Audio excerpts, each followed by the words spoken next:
사랑하는 성도님들, 이 세상에는 참 많은 운동선수들이 있죠. 많은 스포츠도 있고 운동 종목도 많고, 그래서 그런 운동선수들 각자 굉장히 뛰어난 선수들도 많고 그 보는 즐거움을 우리에게 선사해 주잖아요. 근데 이제 그런 뛰어난 선수들 중에 정말 특출난 선수들은 또 따로 있어요. 그러니까 사실 그런 프로리그에서 뛰는 선수 정도가 되면 우리 일반인들하고는 정말로 완전히 급이 다르거든요. 2군 선수도 그냥 조기 축구 오면 그 사람이 혼자서 다 해요. 그런데 그런 많은 선수들 중에서도 특출난 선수들이 있고, 그 특출난 선수, 월드 클래스 선수들 중에서도 최고급의 선수들이 따로 있죠. 그러면 그 선수들은 어떻게 알아보냐? 물론 이제 뛰는 거 보면 알아볼 수 있는데 또 다른 하나의 방식이 있어요. 그것은 그 사람의 연봉을 보면 압니다. 물론 그 연봉이 언제나 들어맞는 건 아니에요. 그래서 이제 원성이 자자한 그 팬들 사이에 원성이 자자한 말이 있죠. 먹튀라고. 정말로 이제 연봉 많이 받는데 부상으로 들어누워서 몇 경기 뛰지 못하는 사람들을 보면 이제 팬들은 이제 가슴이 이제 부잡고 화가 많이 나죠. 하지만 대체로 뛰어난 선수는 높은 연봉을 받고 뛰어나지 못한 선수는 그렇지 못한 연봉을 받습니다. 대체로 그게 들어맞아요. 그러면 오는 날 지금 이 세상에서 가장 높은 연봉을 받는 선수는 누구인지 혹시 아십니까? 누구인지 혹시 아실까요? 네. 그 이름도 유명한 크리스티아노 호날두입니다. 그 사람이 얼마를 받냐? 1년에 무려 연봉이 2억 7,500만 달러라고 합니다. 어마어마한 돈이에요. 우리나라 돈으로 치면 그게 약 3,830억 원이 된대요. 사실 얼마인지 가늠도 안 돼요. 3,830억 원이면. 많다는 건 알겠는데 어느 정도 비쌀까? 그러면 조금 더 여러분들에게 체감이 되게 말씀드릴게요. 여러분이 하루에 1억 원을 쓴다고 해요. 그러면 하루에 1억 원을 써서 10년 동안 써도 남는 돈이 3,830억 원이에요. 하루에 뭘 하면 1억 원을 쓸 수 있을까요? 매일 스포츠카 하나씩 사면 될까요? 그렇게 해도 돈이 남대요. 10년을 그렇게 써도 돈이 남다 하면 이게 어마어마한 돈이 아닙니까? 정말로 말도 안 되게 많은 돈이죠. 말도 안 되게 많은 돈인데, 그런데 재밌는 게 뭔지 아십니까? 이런 어마어마한 돈을 받는 호날두조차도 혼자서 팀을 승리로 이끌지 못해요. 아니 그 30명 대 30명에서 붙는 축구에서 호날두 혼자서 잘해봤자 뭐예요? 다른 사람이 같이 받쳐줘야죠. 연봉 1억짜리 선수들, 물론 연봉 1억이 적은 돈이 아니지만 호날두의 3,800억에 비하면 아무것도 아닌 연봉처럼 보이겠지만, 그런 연봉 1억짜리 선수들이 뒤에서 받쳐주고 수비해주고 패스해주지 않으면 호날두도 팀을 승리로 이끌지 못해요. 더 나아가서 선수조차도 아닌 사람들이 있어요. 잔디 깎아주는 사람, 구장 관리해주는 사람, 식당에서 이제 팀 식당에서 이제 배급해주는 사람, 팀 닥터, 메디컬 체크해주고 트레이닝 파트에서 이제 계속 마사지 해주면서 몸 상태를 최선으로 유지하는 사람, 그런 사람들이 없으면 호날두조차도 3,800억을 해마다 받는 호날두조차도 팀을 승리로 이끌어주지 못합니다. 여기서 우리가 알 수 있는 건 무엇입니까? 혼자서는 못해요. 혼자서는 못하고 항상 아무리 뛰어난 사람도 다른 사람의 도움을 받아야 되고 조력을 받아야 합니다. 항상 조력자가 필요해요. 단적인 예로 우리나라에서 최고의 전쟁의 귀재, 전쟁하면 누구입니까? 우리나라의 역사에서 당연히 이순신 장군님이 나오셔야 되지 않겠습니까? 무패의 전설을 쓰신 이순신 장군님. 하지만 그 이순신 장군님조차도 혼자서 조선을 승리로 이끌지 못했어요. 그 밑에서 열심히 그 거북선의 가판 아래에서 열심히 노래졌던 사람들이 없었으면 이순신 장군님이 어떻게 임진왜란을 승리로 이끌 수 있었겠습니까? 불가능한 일이에요. 혼자서는 할 수가 없어요. 물론 혼자서 잘할 수 있는 일도 있죠. 하지만 대체적으로 이런 큰일, 전쟁, 아니면 단체 경기 이런 거는 다른 사람들이 조력이 없으면 절대로 좋은 성과를 낼 수 없습니다. 그래서 항상 조력자는 필요해요. 도와준 사람, 함께한 사람, 조력자는 언제나 있어야 합니다. 신앙이라고 해서 다르지 않습니다. 성경에는 수많은 신앙의 영웅들이 나와요. 영웅이라고 표현하면 조금 뭐하니까 신앙의 위인이라고 해볼게요. 정말로 위대한 신앙의 위인, 우리가 정말로 존경할 수 있고 모범으로 삼을 만한 그런 위인들이 굉장히 많이 나와요. 예를 들면 노아, 아무도 안 믿을 때 혼자서 믿음을 지키고 불가능해 보이는 말도 안 되는 그런 모습으로 그 산 위에 배를 지었었던 노아가 있죠. 또 850명의 그 이방 선지자들과 예언자들과 대적해서 제사장들과 대적해서 홀로 주님의 승리를 보여줬던 엘리야가 있습니다. 또한 이 세상에 주님을 전하기 위해서는 어디든 가리라라는 마음으로 정말로 죽을 각오를 하면서 이 세상에 어디든 갔었던 바울도 있죠. 하지만 그런 모든 사람들이 혼자서 했을까요? 정말로 혼자서 했을까요? 그럴 리가 없죠.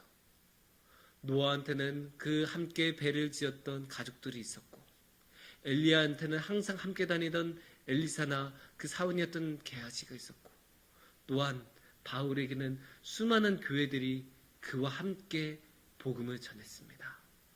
이렇게 항상 신앙에서도 조력자들은 중요해요. 그래서 오늘의 말씀을 통해서 이 신앙의 조력자들에 대해서 조금 더 생각해 볼 수 있는 그런 시간을 가져보도록 하겠습니다. 오늘의 말씀은 출애굽기 말씀이에요. 출애굽기는 어떤 이야기입니까?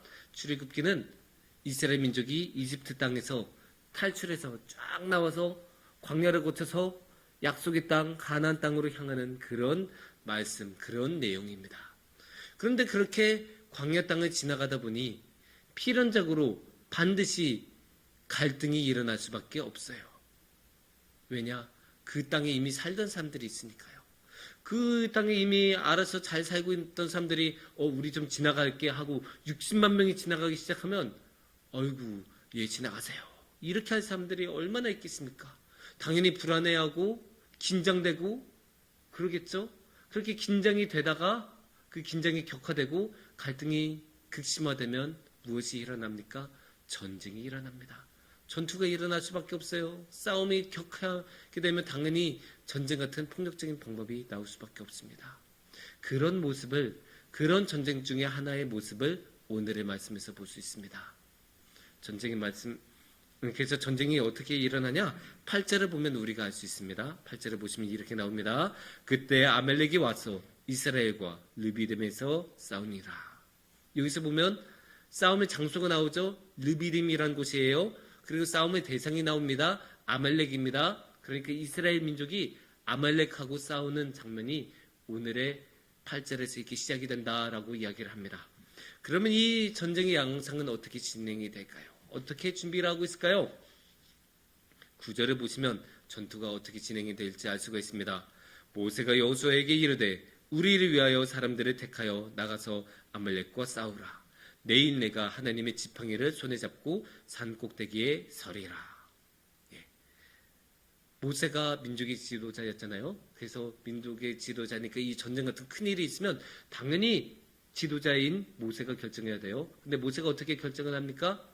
여호수아야. 당시 이제 모세의 오른팔이었죠. 여호수아야, 네가 알아서 사람들 골라. 싸움에 나갈 사람들, 전쟁을 치를 사람들 네가 알아서 골라. 나는 어떻게 한다고요? 나는 저 산 꼭대기에 지팡이를 가지고 갈게. 그렇게 말을 하고 계세요. 좀 의아할 수 있어요. 근데 이제 산 꼭대기에 가서 뭘 하냐라는 것을 11절의 전반부를 보면 알 수 있습니다. 11절의 전반부를 보면 모세가 손을 들면 이라고 나와요. 모세가 손을 들면 이게 무슨 뜻일까요? 당시에 그 시절에는 그냥 이렇게 기도 안 했어요. 우리는 이렇게 보통 기도하잖아요. 그 시절에는 이렇게 했어요. 손을 들고 기도했어요. 그렇게 손을 든다는 것은 기도한다는 뜻이에요. 그러니까 이제 모세가 나는 산에 올라갈게 라고 하면서 했었던 말은 나는 산에 올라가서 기도할게 라는 말이 되겠죠. 산에 올라가서 기도를 했으니까. 그런데 이제 여기서 조금 의아할 수 있습니다. 일단 첫 번째, 왜 여호수아를 보고 사람들을 골라서 전쟁에 나갈 사람들을 택하라고 했을까? 이유는 간단해요. 우리나라는 요새 전쟁을 치르면 어떻게 할까요? 당연히 군인들이 나서서, 군대가 나서서 적군하고 상대를 하겠죠. 그런데 그 시절에는 결정적인 차이점이 있어요. 상비군이 없었어요. 항상 있었던 그런 군대라는 게 없었어요. 그 시절에는. 그냥 밭 갈다가 전쟁이 있다라고 부르면 나가는 거예요. 돼지 잡다가 군대 싸움이 났어? 하면 가는 거예요. 집수리 하다가 양치다가 전쟁이 나서 부름을 받으면 나서는 거예요. 항상 있는 준비된 군대라는 게 있는 게 아니라 다른 직업을 갖던 사람이 갑자기 전쟁이 나면 전쟁하러 전쟁터로 나아가는 겁니다. 그러니까 여호수아가 골라야 됐었어요. 근데 이 여호수아를 보고 고르라고 하는 게 사실 굉장히 좀 이상해요. 왜냐?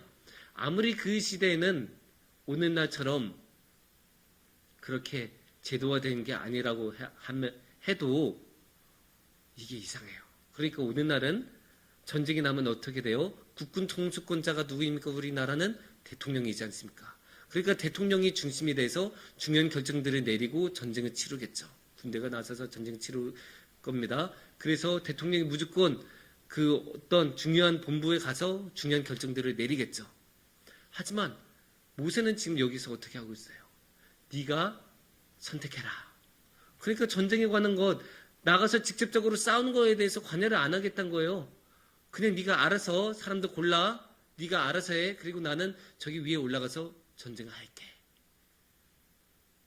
아무리 그때는 대통령 같은 게 없고 제도적으로 정비가 된 게 없다고 하더라도 민족의 지도자인 모세가 그렇게 전쟁에 참여하지 않고 아무것도 안 하고 산으로 올라가서 기도만 하겠다고 하는 거는 기가 막히지 않습니까?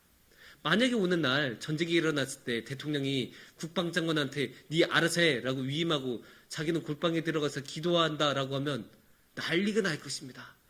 전쟁에서 승리하더라도 그 대통령은 반드시 탄핵이 될 거예요. 마땅히 해야 할 바를 안 했으니까요.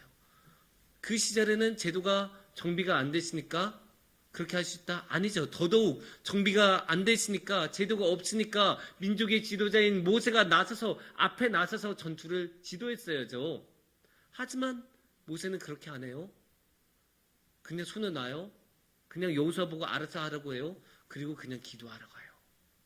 그런데 여기서 우리가 한 가지를 생각해 볼 수 있어요. 왜 그랬을까? 어쩌면 모세는 알았던 거예요. 어차피 인간적인 방법으로 해서는 안 된다. 병력이 많을 수는 있어요, 이스라엘이. 하지만 이스라엘이 무기가 있었을까요? 아니요, 좋은 무기가 없었어요. 이 시대보다 훨씬 뒤인 다윗 시대 때도, 정확히 말하면 사울 시대 때도 제대로 된 무기를 가졌던 사람은 사울 왕하고 요나단밖에 없었다고 해요. 그만큼 무기가 없던 시절이에요. 그리고 이 사람들이 제대로 훈련이 되었겠어요? 아니요, 훈련이 제대로 됐을 리가 없잖아요. 이제 막 이집트에서 탈출해 온 사람들인데.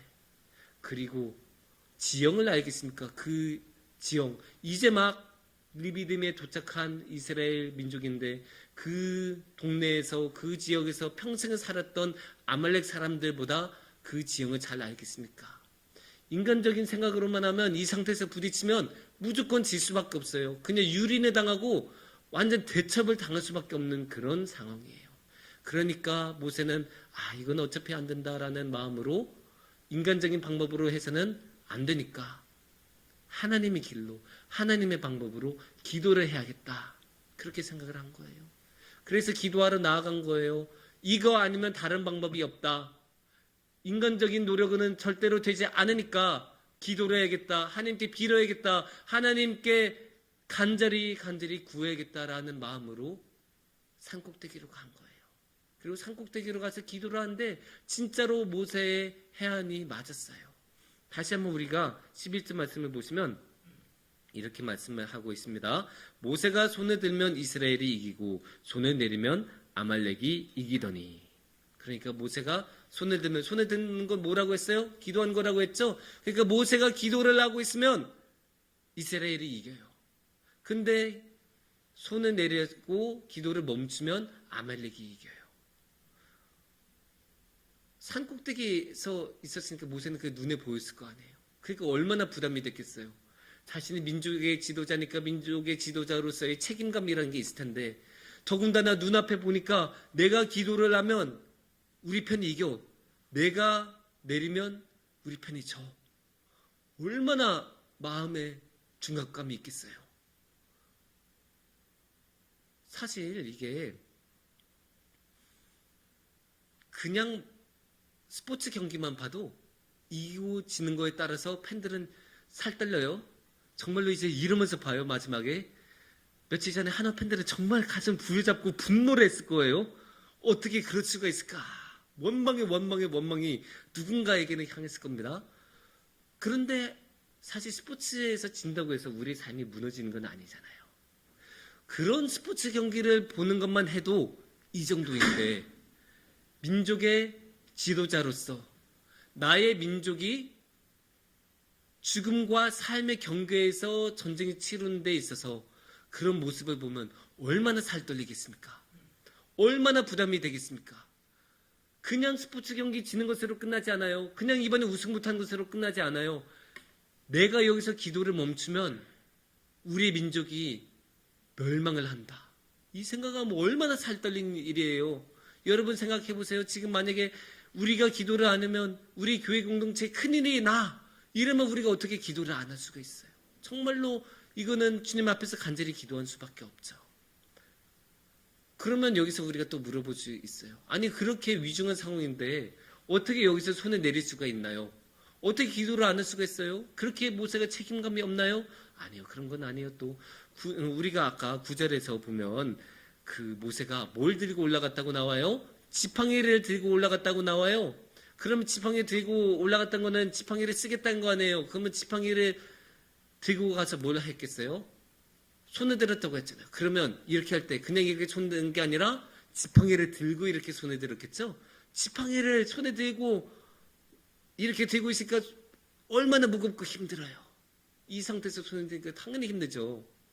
예전에 피지컬 100이라는 예능이 있었어요.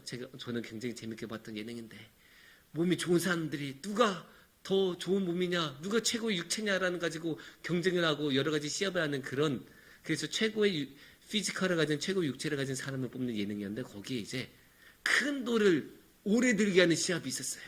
정말로 단순하면서도 간단하게 명확하게 판결이 나겠죠. 그냥 오래 들기 시합이에요. 무거운 돌을 가지고. 그러면 이게 얼마 만에 결판이 났을까요? 2시간을 들었어요. 2시간하고 조금 더 넘었어요. 한 2시간 5분 정도 됐는데 2시간 5분 든 사람이 1등을 차지했습니다.